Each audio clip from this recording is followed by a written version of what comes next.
Okay, so if you're a deep tech founder, you've definitely heard investors talk about wanting a moat. But what in the world does that actually mean? Let's dive into how you can build a powerful IP moat that gets investors genuinely, and I mean genuinely, excited. Yeah, you've heard this line before, right? It's pretty much standard from every VC you'll ever meet. But look, it's so much more than just a buzzword. It's their shorthand for saying they want real, durable, long-term defensibility. So what are they actually asking for when they say that? It's so easy to think it's about being faster or having the coolest features. But in the world of deep tech, a real moat, that's something else entirely. Something much, much deeper. All right, let's break this down and look at what investors are truly searching for when they say moat.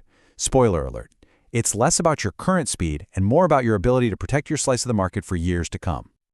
Now this slide is huge because it gets right to the heart of a common misunderstanding. Founders, we love to talk about our amazing features, how fast we are, our early traction, but from an investor's point of view, that stuff is fleeting. A real moat is something that creates serious friction for competitors, something that's incredibly hard to work around.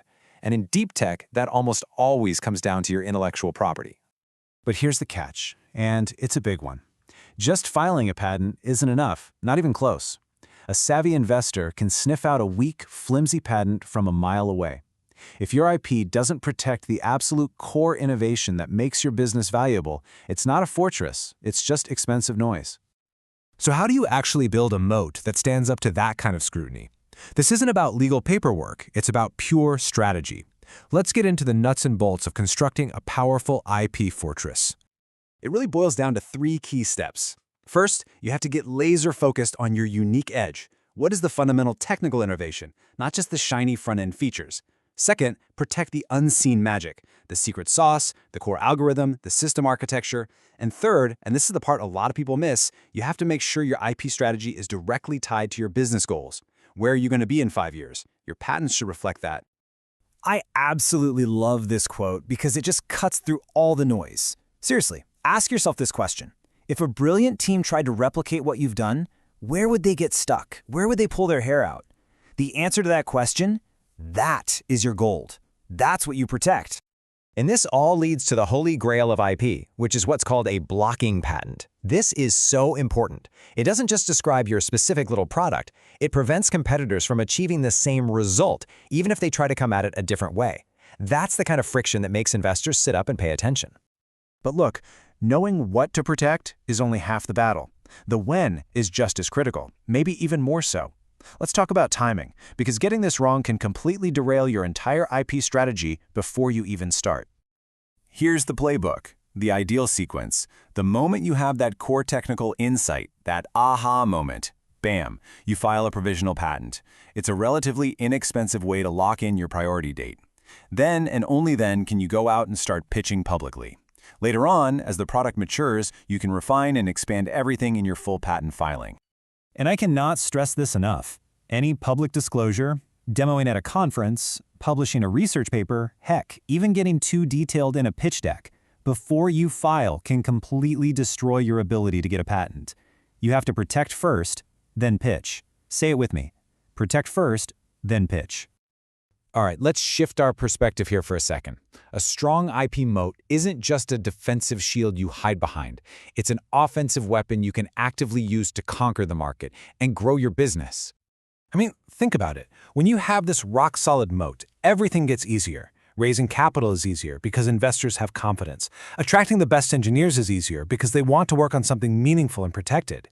It dramatically boosts your valuation when it's time to sell, helps you land those big strategic partnerships, and can even open up entirely new revenue streams through licensing. It's a massive advantage. So stop thinking of your IP strategy as just legal protection. It's way more than that. It's a strategic blueprint for the future of your company. It tells everyone, investors, partners, future acquirers, that you are building something to last, that you're here to win. Okay, the moment of truth. You've built your moat. How do you make sure it passes the investor test when they start digging in during due diligence? Let's look at what sophisticated VCs are really evaluating. This is probably the biggest myth out there, that more is better. Some founders file a dozen patents thinking it looks impressive on a slide. But here's the reality. Smart investors don't count patents, they read them. They know that one strong, well-written, blocking patent that protects your core value is worth infinitely more than a stack of weak, generic filings. Quality crushes quantity, every single time. They want to understand the why behind your filings. You have to be able to tell the story of your IP. Why did you file this? How does it connect to your product roadmap? How does it block competitors? This shows you have discipline and foresight. You're not just checking boxes, you're building a fortress with intention. Ultimately, this is the message that a well-structured IP strategy sends. It's a power move. It tells investors that you are serious, that you have a plan to dominate your market, and that you've already taken the crucial steps to defend your position. That confidence is what gets them to lean in and write the check. So I'll leave you with this question to really think about. Take a hard look at your own strategy. Is your IP just a line item on a slide, a box to be checked, or is it the actual solid stone foundation of your fortress? The answer to that question could make all the difference.